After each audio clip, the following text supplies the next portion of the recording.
Hello, hello, hello. I'm Robyn. And I'm Gil, and this is Rockin the Love.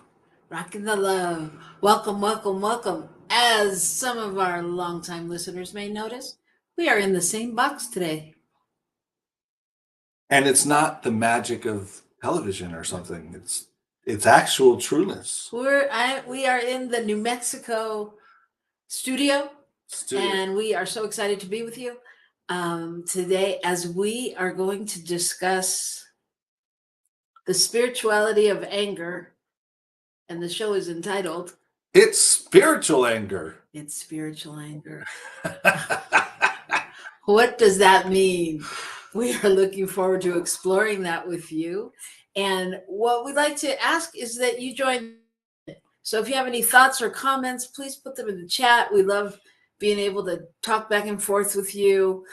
Please like us on social media and tell your friends. So, anything else? Here we are. It is the first Wednesday of August, 2023. What is today? Today's the 2nd, right? Okay. This is about the time we were leaving Oakland last year to drive the truck here. Because we got here on the 6th, so it was like today or tomorrow we left. Wow, isn't that crazy? So you have lived here for a year officially. Officially been here a year as of this Sunday. Yeah. And I am still officially not here, but I am here right now, and right now is the only moment we have. So glad you're here with us. All right. So let's talk about your week. How was your week?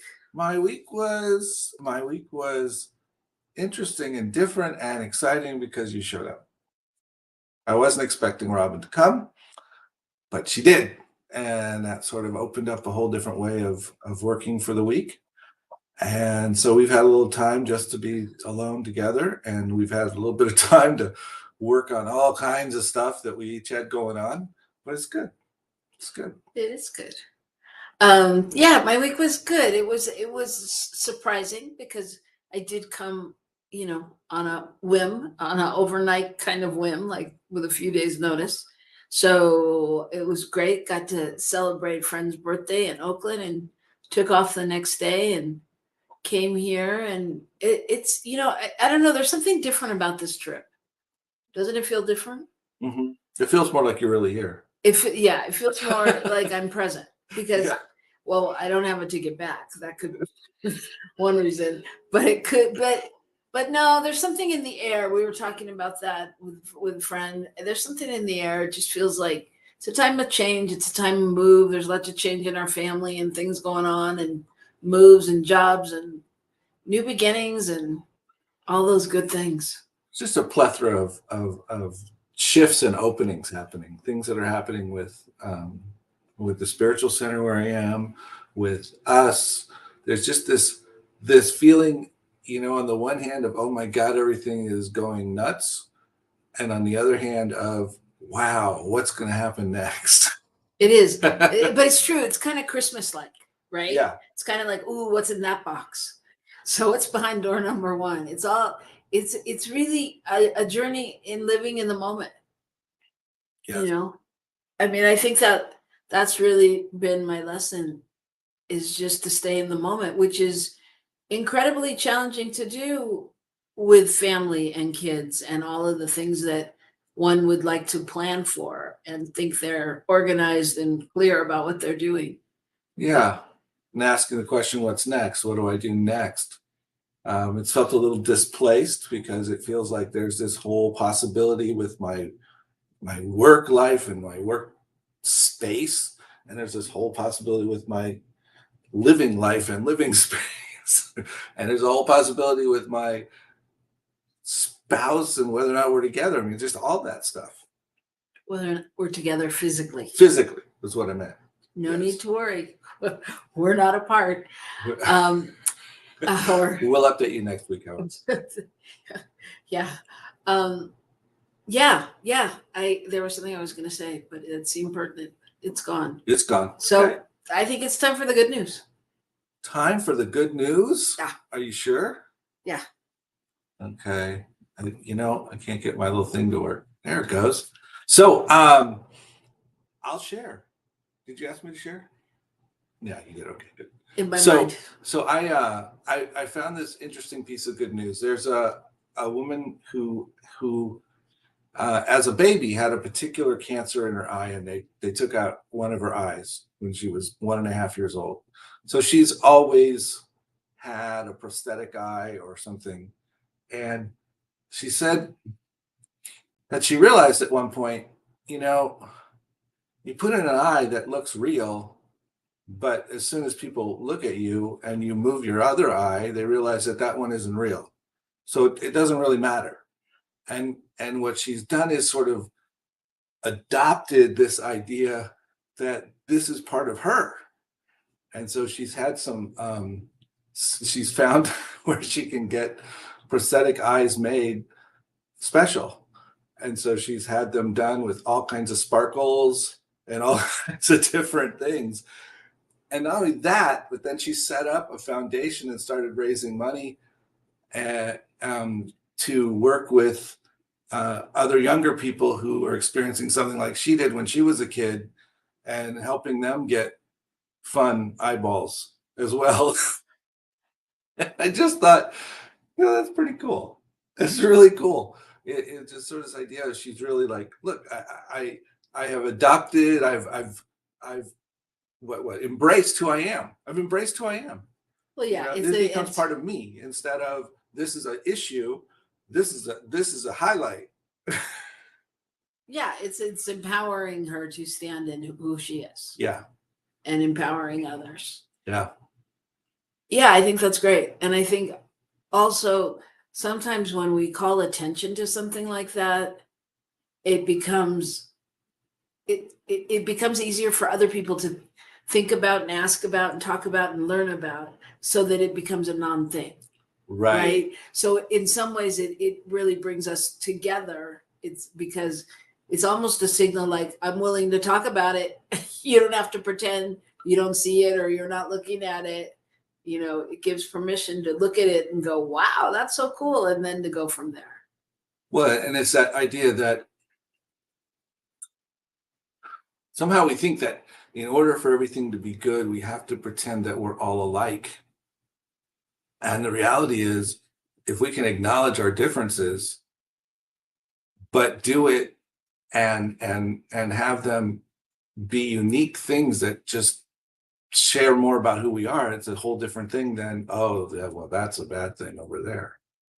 Right. Yeah. So anyway. Okay. So my good news is about a woman in Vietnam, and I'm not going to even try to pronounce her name. I'll do the first name. Han Nhai. Apparently you can't pronounce that either. That was the pronunciation. It was? Han Nhai. Okay, now you got it. It didn't sound like that before. Yay, a show on anger. Okay. So anyway, in Vietnam, the media dubbed her as the Vietnamese Mother Teresa. And what she runs a nonprofit organization that's dedicated to the adoption and support of children, obviously, and homeless children and orphans. And through the years, she has adopted 346 children and made it possible for them to receive education and safe places to sleep and play and proper medical care and all of that. And she doesn't really know when she was born because she was also adopted. And they found an ID on her that said 1968, but it didn't say anything else, and they're not even sure that that was really the year or what. And it didn't include a surname, but along the way, she met an old homeless woman who dedicated her life to helping her find out who she was with and making live who she came from, where she came from, and making sure she had a place to live. And so this actually turned her journey. They found her the place to live, and then the people turned out the people were sexual predators. And so she went through all that. But when she came out of all of this on the other side, she was just positive that that's what she wanted to do. And so she has done this act of generosity, and she's got other people that are like the university in China has donated money to her, and people are pitching in to help create different spaces and truly allow her company or her work to flourish. Wow. It's pretty incredible.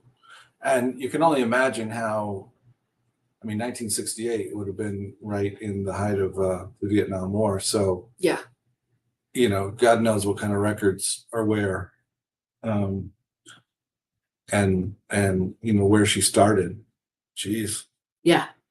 Yeah. And then it talks about that actually in the article, and just says that after the Vietnam War, I mean, everything was so much hardship and such a mess that it would have been really understandable if she had just gone towards trying to have a life of luxury and convenience and not doing this. But she was dedicated to giving back, and so she has, clearly, in many ways. So There you go. So both stories are about really following your own dream and giving. You know, but as part of your dream, it is always about supporting others and finding theirs. yeah, I think so. I mean, following your passion, you know, I mean, clearly there's a connection. You know, she actually, I skipped a part of the story where when she started this, she actually found a baby on a doorstep. So it's, you know, again, it's life, the circle of life, you know, and how you find what you need and whatever that message brought to her. But I think it's also being able to listen, right? To hear the calling and to know, I mean, you know, how could she have possibly known that it was going to grow to what it is? Right. You know? Right. And so just following the next step, I think is such a, I think that's what most of our good news stories are when they're about people. It's following the next step. It's the people who jumped into the lake when the car was going down, even though they couldn't swim, but they saved 10 people. You know what I mean? It's just the next step. It's not, it's when you don't stop to go, how am I going to do this on someone? Right. Yep. Okay. Okay. So let's not stop. Let's know that we're going to go to commercial, and we're going to come right back here after these words from New Thought Media Network.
Hey, we're back. We are back. My name is Gil.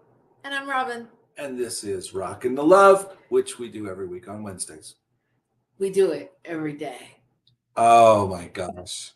But we do it with you on Wednesdays. So today our topic is anger and the spirituality of anger and it's spiritual anger and all of that good stuff. Because I don't know about you, but like I've heard people, especially when they're just coming into this philosophy or just starting a practice or whatever, but they think that once you're spiritual, you shouldn't be angry. What? They think that? No, but for real. I mean, there's that illusion that, once we meditate and we've, read the teachings of Thich Nhat Hanh, that we all of a sudden should align with the inner peace and be able to just, bewitch it, do, and we're good. So you saying that people think we shouldn't feel any anger? Or we shouldn't act angry? I don't know. Good question. Because I think the reality is that oftentimes when we talk about anger and somebody's anger, we're really talking about somebody's actions that are reflecting their anger. And we're not necessarily talking even about real anger. Okay, you're making me have to think really hard. I know, it's early in the show. So what is anger? So what is anger? Anger is an emotion, right? Yeah, but I think it's a complex and powerful emotion. It's not like it's an emotion like joy and why? Why is it different than joy or sadness or elation? Because I think that it can have different meanings, different implications depending upon what the topic is. I think that there's and there's different ways of expressing it and sourcing it and if it depends. I mean, it depends on what kind of anger it is. There's anger about things out in the world, and there's anger about my kids doing something wrong, and there's anger about my spouse not doing something right, or it's different levels. Well, yeah, there's all different levels, but reality is that all of our emotions,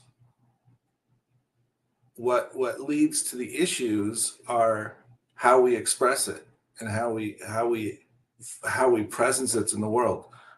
You have a great football play and somebody does the football dance and spikes the ball in the end zone, and suddenly their actions from being very happy and elated have gotten them in trouble.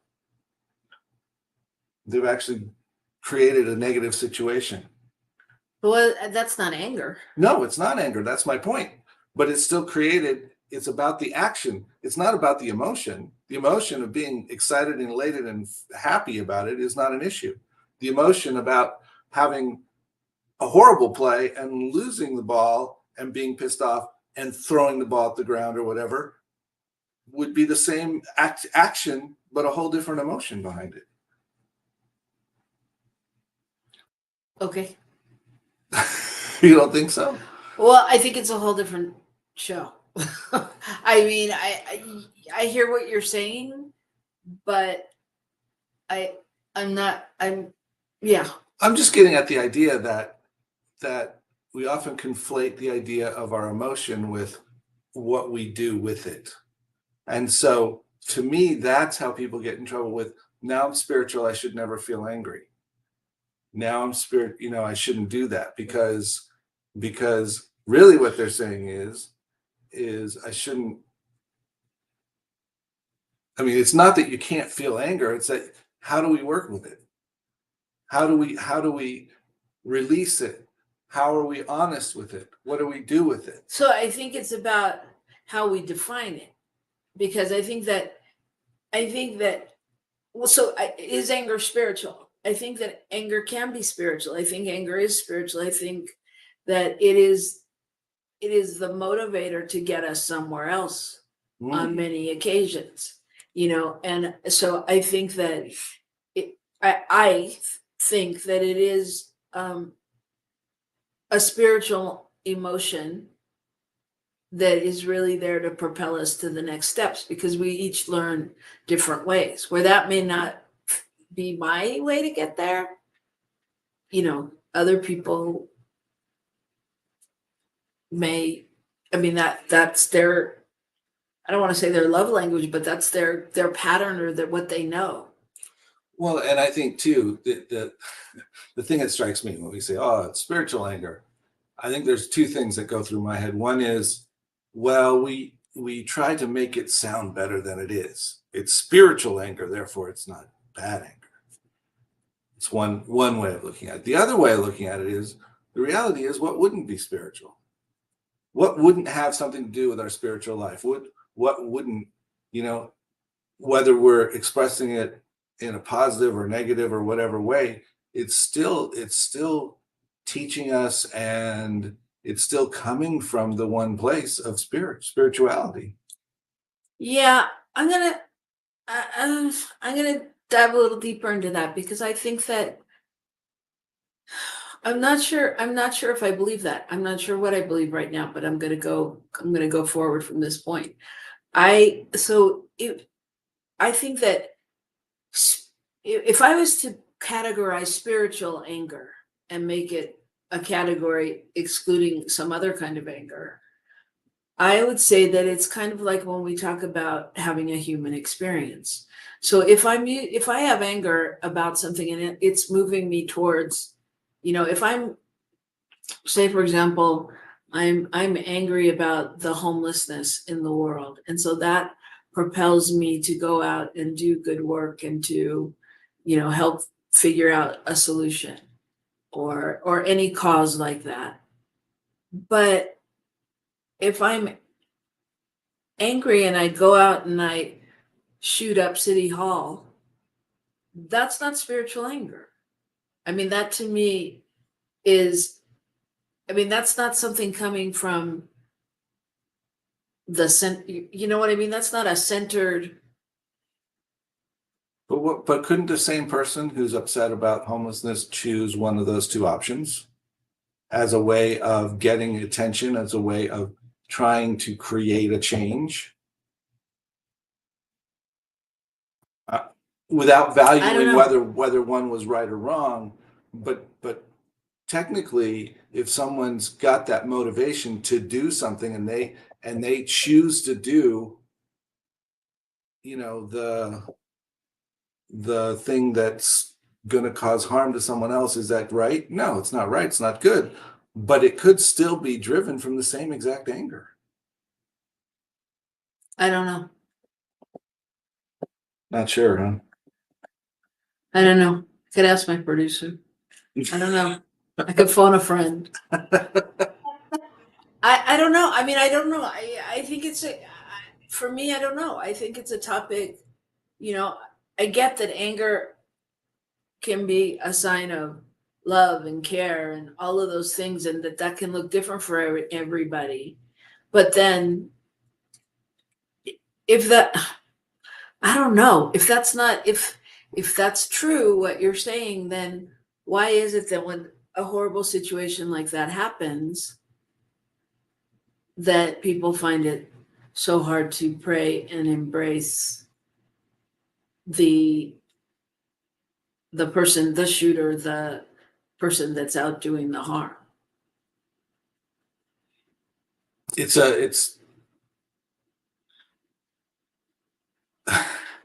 it's a tough spot. What I was trying to do was, I had some thoughts here, and I wanted to share one of them. Um, Anger has to do with values and aspects of yourself and life that are important to you.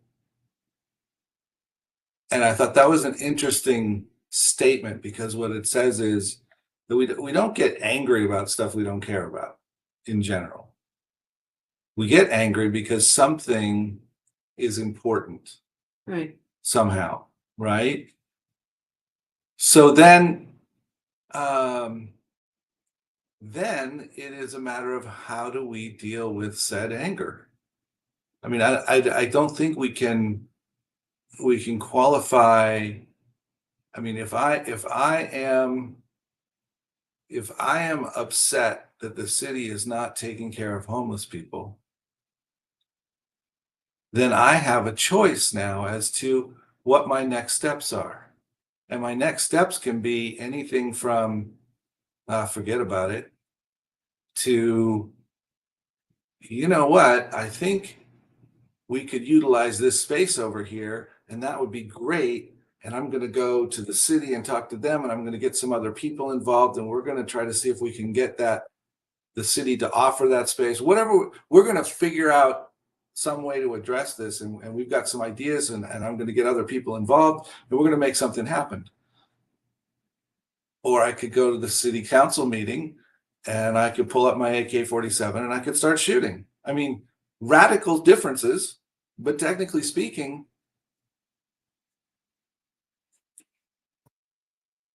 they could be from the same exact space. Yeah. Okay. All right. I can go with that. So then the job becomes not to judge it. Mhm. And that's the only way we can move forward from it, is not to judge it. So since hopefully we're speaking about people's anger in their lives, and hopefully not so much to a crowd toting an AK-47. So Right. I'm hoping. Yes. So coming back to that place, it's like when you get angry, what happens inside of you that we judge it, right? Well, we judge it, and we also come to a place of judging others, because often it's something's important to me, and I see it or I experience it somehow, and then I'm upset because somehow it's crossed some kind of boundary for me. It's pushed me some direction, and I can respond to that by pushing all that over onto other people, onto a person I'm directly involved with, onto a group of people. And I can say, yeah, it's because of them that this is happening. That's the problem over there.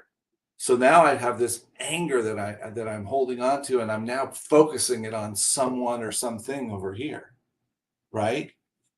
And that is different than taking a moment and going, why does that bother me so much? Wow, I really wish there was something I could do. Or What's triggered okay, inside of me? what's happening inside of me? Right. What is this bringing up for me? Or what can I learn here? Or one of those questions.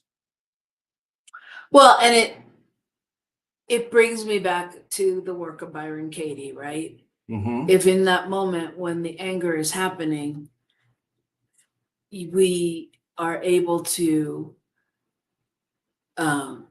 stop it. And when you're yelling at somebody going, you're an idiot and you did blah blah blah, we can stop and really be with, is that the truth? Is that really what's happening? Because many times I know, I'll speak for myself, when I'm angry, it's almost like an out of body experience sometimes when I hear what I'm saying. Mm-hmm. Like I'm like, where did that come from? I wasn't mad about that, or that doesn't have anything to do with this, but I'm, all of a sudden yelling about, I don't know, leaving the toothpaste cap off or something. But you know what I mean? Something And that's so irrelevant. something that's irrelevant, but is it? Because on some level, it's gotten us to that point, the general us, when we are angry, it's usually an accumulation of things, right? Building up, especially if you're in a relationship, or it's a workplace or somewhere that's a constant.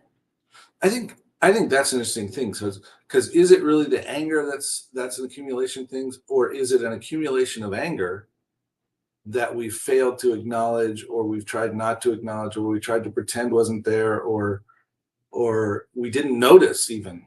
Well, but I think that, yeah, exactly. And I think that's what comes with the judging, because I think we have a thought and we judge it. So, I go, what do I care if the toothpaste cap is off? It's his toothpaste. Or, or whatever, and so I let it go, I let it go, I let it go. And then at some point it becomes a thing. It becomes, it becomes part of this whole litany of things, which are now saying, well, that I'm angry. Right. Now. And if the key is to acknowledge it without judging it, it's almost the same when the toothpaste cap is off the toothpaste, right? If I can look at the toothpaste and go, that's just not the way that I would do it. Or, okay, it's not a big deal, honey. Can you keep the toothpaste cap on the toothpaste? Yeah, right. Or can you put that out there right away. Right. You allow it to be expressed in a very benign way, if you will. Well, and because it can be, because again, this is one of the things that we like to talk about when we do relationship workshops, is that, when you move in together or when you begin a relationship, whether you're living together or not, everybody comes with their own set of baggage and their own set of rules, and like in our relationship, I constantly have to say to Gil, that's not the way it was in my house, because he thinks, well, what do you mean? This is the way it is in all the houses. And when it's not, he's a little baffled by that. And so, and for example, I mean, and this is a good example, like I was so amazed when we got together and everything that you put the toilet seat down. Right? But that was a big deal. It was like, wow, how cool is that? And that was a thing for you. So much so that you had to say to me, can you put the top to the toilet seat down? But you know what I mean? But it's like, how do we, if we can meet each other before the anger happens, right? Right. And I think that's the thing. I mean, I think the thing is where we get in trouble is a level of anger. When anger reaches a level where now it's harder for me to control my responses because I feel so out of control somehow. Because you're so angry. Because I'm so angry. Right. Right. That shifts everything. And now I can't function. If I can say I'm irritated, that bugs me. At an earlier stage, and then talk through, figure it out, then that's a whole different ballgame. You know what I mean? And I would even say on this journey of spirituality that all of us are on, like if I can even just notice in that moment, like, that bugged me. Yeah, look at that. Wow, look at the power of that toothpaste cap. But you know what I mean? And like really be able to be with that and then move forward. I mean, because I think that's why I think anger is spiritual on some level, because I do think it informs us and it gives us messages to listen to. And it has us, it's like a constant check-in to reappropriate our values and just to check in, because it's not always the same, right? Right. Well, and I think, sometimes we write off emotions as being outside of spirituality somehow, particularly anger, particularly those things, because they seem to get expressed negatively. But the reality is what you just said, is that all of these different functions of our body inform us about something that's going on and give us an opportunity to pay attention, like, why does that feeling come up for me? What is that feeling? Is it really about this person or about this situation, or is it about something else? If it's about something else, now I can start thinking about, well, then what do I need to figure out about the something else so that I can be more present to this current situation? Yeah. And it's interesting that you say that, because I was thinking anger is, for some people, it's a quick go-to, right? Right. It's a quick go-to, like they go 0 to anger in no time. And for other people, they hardly ever appear angry. Right. you know, and I wanted to read you this definition that I had found that says, anger has a corrosive effect. It is a fight against present moment reality, a refusal to accept what is. Just breathe that in.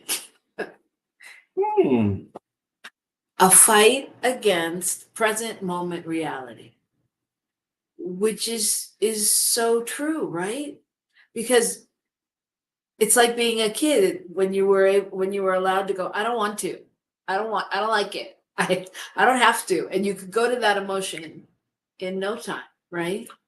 Yeah, it's interesting because a long time ago, I worked with domestic violence men, and one of the biggest things was this idea that it's like they had two emotions: they were happy or they were pissed off. It was like there wasn't an ability to nuance even their feelings, to realize, oh, I'm frustrated, or I'm sad, or I'm disappointed, or I'm any of those other things. And so then the anger would then lead to the angry outburst, the angry acts. It's interesting that you say that, because last night I was telling Gil when I couldn't sleep, I watched a catfish show on MTV. Ooh. And one of the things, the catfish person ended up being the woman's husband, and it was really quite a sweet story in the end. But she and nothing was wrong. I mean, she wasn't doing anything wrong other than she was talking to this guy as a friend, that she, and it wasn't sexual, it wasn't any of those things. In fact, when he asked her for sexual whatever, she said, no, I'm married, that's not appropriate. She just really appreciated his support, and she was able to tell him all these things that were going on in her life that she couldn't say to her husband, just because her husband shut off. And in the long run, it ended up being her husband that was the person.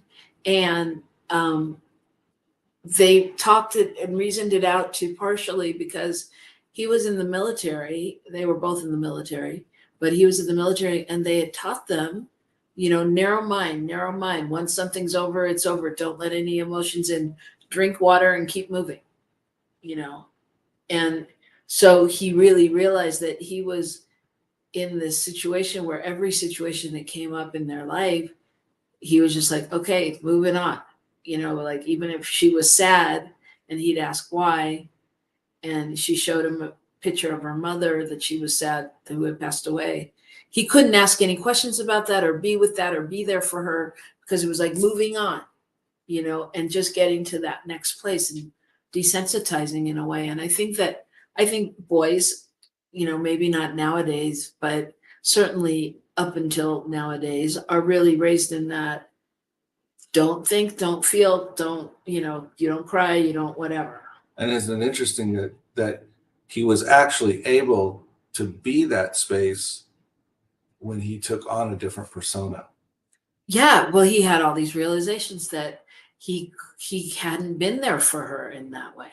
Mm-hmm. And yeah, and so, but I think it's interesting. I think so. Part of being angry sometimes, or recovering or moving through it in a spiritual way, or listening to the messages, is sometimes learning how to drop a mask, right?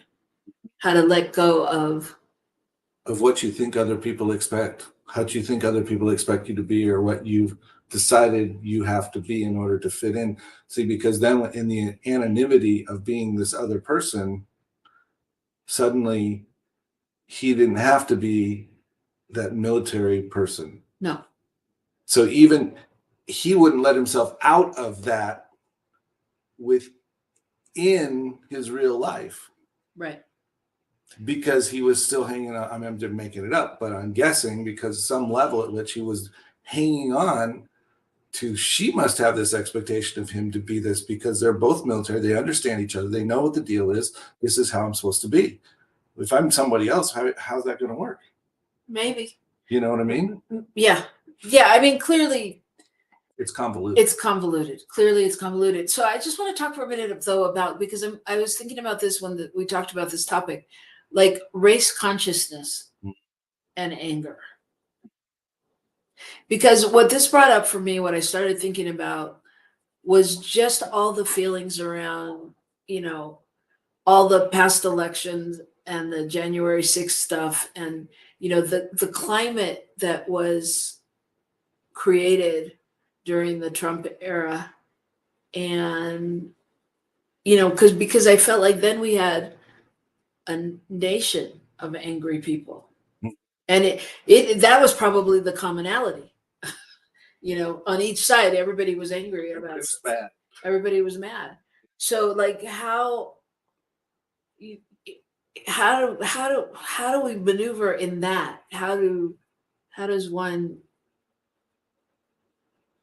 keep centered in that, or use that as fuel? Or so when you're talking race consciousness, you're saying because there's sort of this prevailing idea that it makes sense and it's reasonable and you should be mad.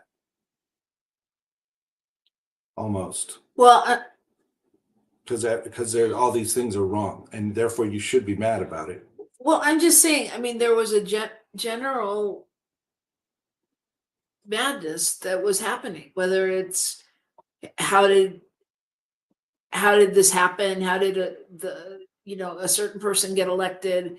How, all of the stuff you read. Even just like last night when we turned on Fox News, and just the different headlines, how the little spin like evokes a whole different feeling within you. Like when I hear fake news or what I think is fake, I do feel a reaction. I do feel angry on some level. It's not like it stays with me, in my actions all day long. But I do feel it's sort of like it's part of the buildup, because it's sort of, for me, it's sort of like this letdown of how did this happen? How did I was sold this bill of goods that America was this, that, and the other thing, and just, and then when I don't see it being just, does that make sense? Yeah. And when you hear something being referred to as fake and you think, well, wait a minute, what can I believe? What is there to believe? Who really, does somebody have a truth that I can latch on to? And that, and then I think many people go to that, what you said, that sort of, they're angry because they don't have anybody they can really trust. Or they decide that one side is it. And then they without discernment, follow that and trust that, and choose to trust only the one thing instead of trying to figure out where the truth lies within all the different pieces. John says, sometimes out of fear, I will exhibit anger. So if I remember truth with a capital T of my spirit as a part of God eternal, then that safe feeling alleviates fears and therefore my anger decreases. Yes. Yes. And that's a great segue to how do we do that? How do we remember truth with a capital T? And what is it that supports us? And I mean, because yeah, of course we can go to meditation and journaling and all of the standard things, but like in that moment, what do you do? What does one do? I know in that moment for me, I think over the years, well, obviously over the years, it's there's a different time frame of it. There's a different time lapse. It used to take longer. I used to have to talk to more people about it. I used to have to talk it through. I used to have to call my BFF, and then we'd call another BFF, and you know what I mean? I used to have to go over and over and over something. And I think now in that moment, I really just have to stop and breathe. And if I can remember to just take a breath and not talk for just a nanosecond, it can change the whole dynamic of something. If I can breathe and if I can listen, because when I listen, I mean, especially in conversations with family or you or, kids, or friends, if I can listen, then I can really begin to hear what's going on for them and their pain or their fear or their worry or their concern. Yeah. Well, Yeah, and breathing, that sounds easy, but that's not easy. no, but that's so often, even you go back to the definition I shared before about how, anger is that sense that somehow my boundaries have been crossed, that something's pushing into what's okay with me or not okay with me. And if we can have some sense of compassion and empathy with whoever the other side is of that situation, with what's happening for them. John says, I'm afraid and I get angry. Well, if I can understand that you're afraid and I'm feeling some push from you, some anger, and if I can breathe into that and figure out how could I alleviate the fear over here, because that's going to alleviate the anger. I mean, there's that whole. Yeah, if we can hear the pain and the fear. Right. That's what I'm getting at. Yes. And really, and allow that and create that space for that to be a safe space. I notice my feelings and not stuff them. When I notice what is going on in me, I can wisely act from there. Yeah. Yeah, and absolutely. And I think that's what happens in the breath, right? I mean, in some ways, that's when you take that breath, you can like acknowledge and really be with. And I mean, that is one of the tips for dealing with anger is, really practice identifying and allowing yourself to feel the underlying emotion. And I think, and the thing about breath is that comes most of the time before that, because the breath allows you takes you into this moment right now and allows you to let go of whatever else is going on, that you might actually see something new.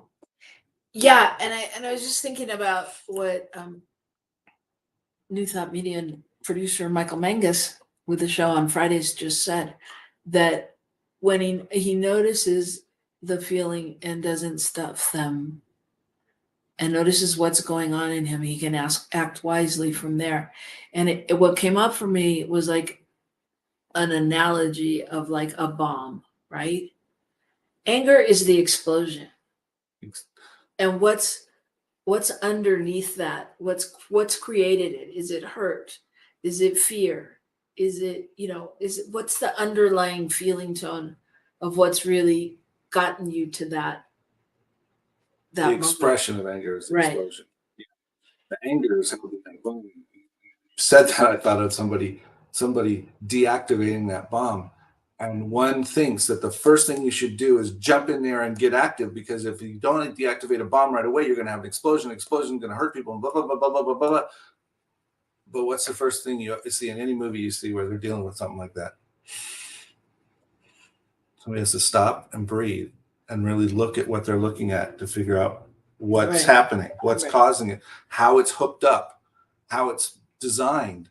And that's really a great metaphor for other people. Our response tends to be out of this place of urgency and belief that we have to fix it right now, or we have to protect ourselves in this moment. And then we ultimately, in doing that, set up a situation where we've in fact endangered ourselves or endangered the other person in a certain way. Right. So I think that's one of the tips that I would say is really practice being consciously present with your anger and observing it, and even visualize putting a space around it, a container to hold it, then I think the next step is to be present and feel into it if you've contributed to this situation. Like, what part of this situation can you take responsibility for? If it's yours, That's not easy. And I want to acknowledge, John, thank you for your kind words. But I will say that it's not easy. The appearance and the ability to talk about this is one thing. The reality is that in an actual moment, it can be very, not only for me, it's not only that it's hard to do, I don't freaking want to do it. well, that's the work. Yeah. Rev Gil. Hey, That's not fair to pull the Rev card there. yeah, but it is. That's the work, right? I mean, that's where that's Don Miguel Ruiz. Don't take anything personally. That's it's like that's the work. Yeah. So Yeah, I'm not denying that. I'm just saying. I know. But that's the reality. And so, and I want to say that because I think sometimes people think, well, you're not really talking about reality. Well, yeah, we are. We know the reality of it. Yeah. It's not lost on us. Well, and I think the next step too is to notice if you can move through that piece, and if you can come to some resolve, then you can also treat other people differently when they're angry. And you know what I mean? And we all know that we've gone in and, shape shifted somebody's day because even though they were angry and pouty behind the counter at the market, you're like, somebody's gone, hey, how are you? How was your day? Oh, you look really great today, or whatever it is. Sincere, from a sincere place, but it changes people's lives. So when we can move through and find new ways of being around that, I think that also changes the situation. What happened for me right there was, don't take it personally, etc. When we really act from that space with other people, then when you tell me I look like crap, but I don't take it personally, I realize you're just commenting that my hair needs to be combed or something, then I can respond to it in a whole different way than if I respond to it out of, you just made fun of me and I don't like you. Yeah. That bothers me. Right. It's a whole different space. And so just by not taking it personally, I can diffuse, because once I do that, it's going to come back the other way. And, now we've got something happening. Something's happening, baby. Something's happening here. Whew, this is a big topic. Well, we don't like to do little ones. No, but I mean, this could be discussed for a long time, and there's many solutions to anger and many ways to work with it and be with it and go through it. And of course, there's all kinds of websites and things that can help. Well, something I wanted to mention was that we didn't go here at all, but interestingly enough, when I was looking at spiritual anger, I found this whole line of thinking around being pissed off at God as being spiritual anger.